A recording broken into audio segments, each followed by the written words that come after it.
जिसे उन्होंने बंद करने का निर्णय लिया है। यूएस एड जो है वो संयुक्त राज्य अमेरिका की अंतर्राष्ट्रीय विकास एजेंसी है और ये अमेरिकी हितों को पुष्ट करने के लिए पूरी दुनिया को फंडिंग करता है, जबरदस्त फंडिंग करता है। अब डोनाल्ड ट्रंप का ये मानना है कि ये जो हम विदेशी सहायता देते हैं दूसरे देशों को, इससे हम पर लोड बढ़ता है। और डोनाल्ड ट्रंप के जो साथी हैं एलन मस्क, जिनको ये खर्चा काटने का डिपार्टमेंट दिया गया है, उन्होंने तो इसे एक अंतर्राष्ट्रीय क्रिमिनल संगठन तक करार दिया है। यानी अमेरिका इसको जो बंद कर रहा है और अमेरिका जो इस पे कार्रवाई की है उस पर पूरे दुनिया में कोहराम है। लेकिन भारत भी इससे अछूता नहीं है।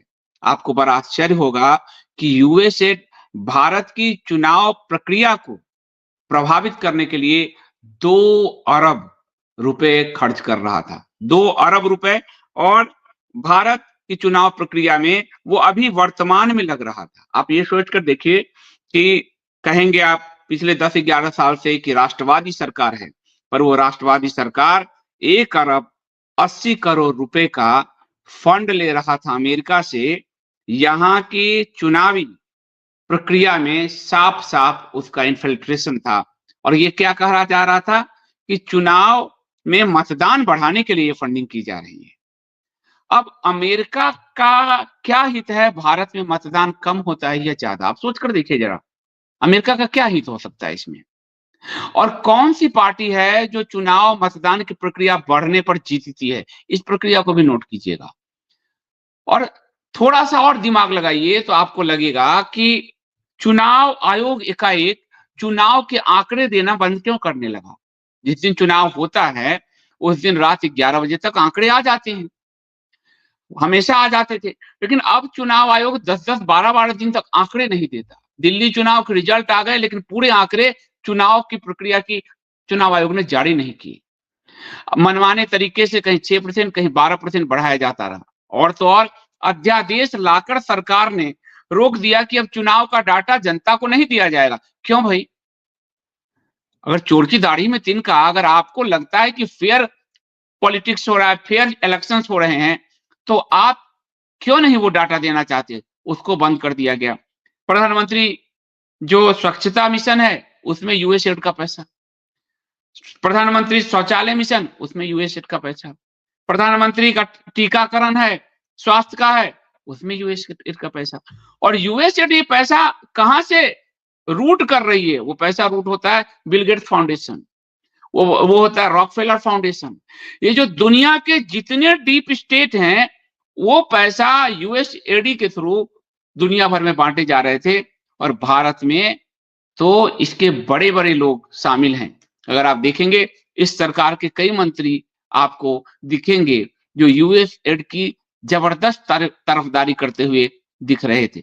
इस पर पिछले कुछ दिनों से ऋतु राठौड़ जी ने अपने ट्वीट के जरिए लगातार एक्सपोजर किया है, जिसके कारण पूरा जो मास्टर स्ट्रोक बिरादरी है वो बिलबिलाया हुआ है। मास्टर स्ट्रोक बिरादरी मास्टर इस मामले में कि वो चीजों को डाइवर्ट करते हैं, वो दूसरों पर ले जाते हैं।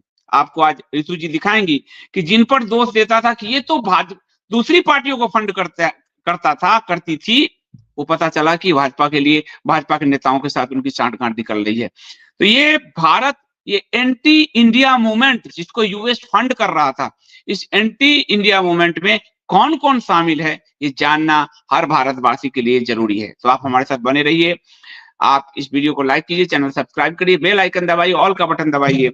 मैं लौटता हूं इस प्रोमो के बाद, और प्रोमो के बाद सीधे जुड़ेंगे ऋतु राठौड़ जी के साथ, जो पिछले कुछ दिनों से लगातार यूएसएड के भारतीय पार्टनर्स के चेहरे को ट्विटर पर एक्सपोज कर रहे हैं।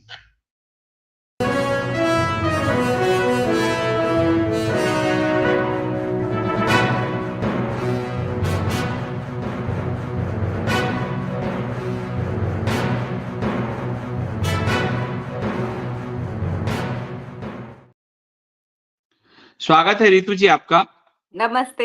नमस्ते संदीप जी। यूएसएड पे जाएं उससे पहले आपको एक सूचना देता हूं, और आप 56 और इंच पर जरा सा सोचिएगा क्या है कि चीन, ये जो अभी आपने देखा है कि ट्रंप ने हाथ में हथकड़ी बेड़ी लगा के भारतीयों को यहाँ भेजा है, जी 40,000 अवैध चीनी अमेरिका में है, लेकिन एक भी चीनी को अभी तक ट्रंप ने नहीं भेजा है। लेकिन भारतीयों को हथकड़ी बेड़ियां लगाकर भेजा जा रहा है, और ये जो मास्टर स्ट्रोकवादी हैं, ये उसको चीयर्स कर रहे हैं कि अच्छा, इन अपराधियों को मार पीट कर और मार के भेजो। ये क्या दशा है, मनोदशा है भारत में, क्या विकसित हो रहा है? ये विकसित तो यही है संदीप जी कि ये जो स्लेव मेंटालिटी बन चुकी है कि किसी भी तरीके से हम मर जाएंगे, लुट जाएंगे, हम अपने घर की बेटियों को भी कॉम्प्रोमाइज कर देंगे, पर हमारे मोदी जी को कुछ मत बोलो, हमारे योगी जी को कुछ मत बोलो। ये वो मेंटालिटी है, और ये gradually over the period of years ये संघ परिवार ने हिंदूज का ये दिमाग इस तरह इस सबवर्जन की ओर ले गए हैं ये, और बड़ा दुखद है ये। और बात यह है कि अगर हिंदू जगना भी चाहता है तो ये जो इनका 40 लाख व्हाट्सएप यूनिवर्सिटी का ग्रुप है, यहाँ पे जो ये फेक न्यूज चला चला कर लोगों का ब्रेन वॉश करते हैं कंटिन्यूअसली, वो बहुत खतरनाक है संदीप जी। और मतलब क्योंकि तो इन्हें पता है कि जो जो जो स्पेसिफिकली जो हिंदूज हैं वो तो क्रॉस चेक भी नहीं करेंगे कि ये न्यूज़ ठीक है या नहीं है। मैं आपको एग्जांपल देती हूँ, जैसे रिपब्लिक वालों ने जो है एक वो चला दिया पीछे कि डोनाल्ड ट्रम्प जो है वो यहाँ पर कुंभ में स्नान करने आया है। टोटल फ्यू फेक न्यूज़, और वो एआई जनरेटेड। लेकिन वो ऐसे ही नहीं है, वो क्या करते हैं, वो उसके स्क्रीनशॉट्स लेते हैं, फिर संघी व्हाट्सएप पे वो घूमते हैं। और जो बेचारा 55+ रिटायर्ड हमारे पेरेंट्स या ग्रैंड पेरेंट्स बैठे हैं, जो पूरा दिन व्हाट्सएप पे बैठे रहते हैं, वो उसको सच मानते हैं। फॉर एग्जाम्पल अनदर वन कि वो ट्रम्प जो है मोदी के लिए सीट बाहर निकाल के, जो कुर्सी बाहर निकाल के दिखा रहा है, तो आप बिलीव नहीं करोगे, ये लगभग 25 से 30 करोड़ हिंदूज तक, इंडियन सिटीजन्स तक ये पहुंची ये वाली खबर। लेकिन ये नहीं बताया कि ट्रम्प ने तो यही चीज औरों के साथ भी करी, पुतिन के साथ भी करी, सॉरी नेतान्याहू के साथ भी करी, और जितने भी लीडर्स उसको विजिट करना है वो तो एज अ कर्टसी सबके लिए चेयर पुल करता है कि लिख लीजिए। लेकिन अगर आपको ट्रूली देखना है कि ट्रम्प ने मोदी जी को कैसे ट्रीट किया, तो देखा था ना, वो मैंने एक वीडियो भी डाला था कि वो जब व्हाइट हाउस पे लीडर्स आ रहे हैं, जापानीज लीडर आया तो ट्रम्प ने उसको पोर्च पे आके स्वयं ग्रीट किया, जॉर्डन के किंग को स्वयं वहां पे ग्रीट किया। लेकिन जब मोदी जी आए तो एक असिस्टेंट ऑफ असिस्टेंट को भेज दिया लेने के लिए मोदी जी को। और अगर आप देखेंगे तो पूरे इस जो ये मीटिंग थी उसके अंदर मोदी जी बहुत मतलब नर्वस, अनकंफर्टेबल लग रहे थे। He was not happy. नहीं तो वैसे बहुत बड़ी सी ग्रिन वो जो है उनके एक फेक सी ग्रिन उनके फेस पे रहती है, लेकिन इस बार नहीं थी कि एज इफ पता नहीं कौन सा उनको जो है वो ट्रबलसम में है। बहुत अनकंफर्टेबल लगे वो इस बारी ट्रम्प के साथ मीटिंग्स के अंदर। तो हालांकि वहां पे जो एनआरआई संगीज हैं वो खुद भी मेरे को बता रहे हैं और मान रहे हैं इस बात को कि ये मीटिंग इंडिया के लिए अच्छी नहीं रही। तो खैर ये तो एक अलग टॉपिक पे हम क्यों निकल क्या नहीं, जाएंगे, सही आप कर रही हैं अलग टॉपिक पे, लेकिन उसका एक लाइन मैं बता देता हूं। जब यूएसएड की फंडिंग खासकर चुनाव वाले में रोकी है ट्रंप ने, तो एक लाइन बड़ा जबरदस्त कहा है उसने, और शायद जी आप जो कह रही हैं कि मोदी जी के चेहरे पे खुशी नहीं थी, तो शायद उसकी वजह से हो। ट्रंप ने कहा कि आ, हम अमेरिकी करदाताओं के पैसे का उपयोग क्यों कर रहे हैं भारत में, हम भारत को 1 अरब 80 करोड़ क्यों दे रहे हैं, उनके पास बहुत पैसा है, वो दुनिया में सबसे ज्यादा कर लगाने वाले देशों में हैं, हम मुश्किल से ही वहां एंट्री कर सकते हैं क्योंकि टैरिफ बहुत ज्यादा है। भारत और उसके पीएम का मैं सम्मान करता हूं, लेकिन मतदान के लिए अमेरिका पैसा क्यों दे भारत को? हाँ बिल्कुल, बोला उन्होंने मतदान के लिए पैसा क्यों। ये बहुत बड़ी लाइन थी, और ये फिर अभी आया भी कि $21 मिलियन जो है वो यूएसएडी ने दिए हैं इलेक्शंस के लिए।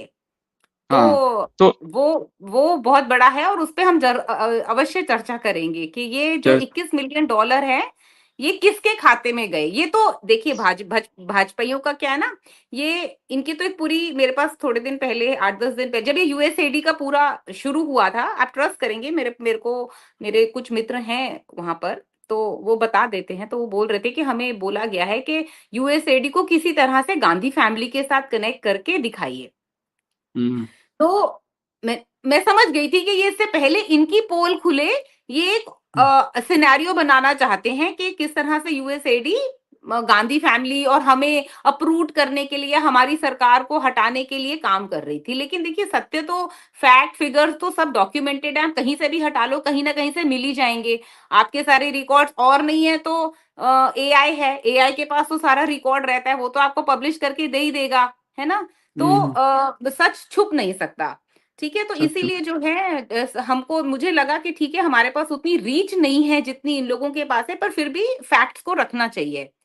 तो हाँ हाँ अभी हम ये, हमें हमें हमें ये चीज बिल्कुल देखने की ये, अच्छा फिर अभी क्या हुआ ना, इनके जो वो संजीव सन्याल जी हैं, इकोनॉमिक एडवाइजर हैं, फाइनेंस हाँ मिनिस्ट्री हाँ में लगे हुए हैं, उन्होंने एक ट्वीट करके जो है नेशनल फैमिली हेल्थ सर्विस जो है एनएफएचएस का प्रोजेक्ट था, ये यूएसएडी का, ये देखिए ये किया और मोदी ने हटा दिया इसको। मतलब वो क्या कह रहे थे कि मोदी ने इसको हटा दिया। अब आप देखिए कितनी चालाकी है, बता नहीं रहा कि वो जो पूरा सर्वे हुआ था फैमिलीज का इंडिया का बॉम्बे में, वो मोदी गवर्नमेंट ने ही फंड करा था उस पूरे प्रोजेक्ट को, और ये यूएसएडी के साथ मिलकर हुआ था। तुम उसके बाद हटा दो, क्या मिलता है? डेटा तो सब चला गया उनके पास, यू है, आपने तो डेटा उनको सब दे दिया। आप आधी बात बता रहे हो, आप पूरी बात नहीं बता रहे कि कौन किसके साथ लगा हुआ है। लेकिन ये इस तरह से आधी बात रखते हैं और पूरी बात नहीं बताते हैं। और ये इसीलिए उतना लोग कह रहे थे बताएंगे। मुझे कि मोदी जी ने हटाया। मैंने कहा मोदी जी का तो शौचालय बनाने का अभियान भी यूएसएड फंड कर रहा है, झाड़ू पकड़ के फोटो खिंचवाने का भी यूएसएड फंड कर रहा है। तो हम शुरू से चलते हैं, ये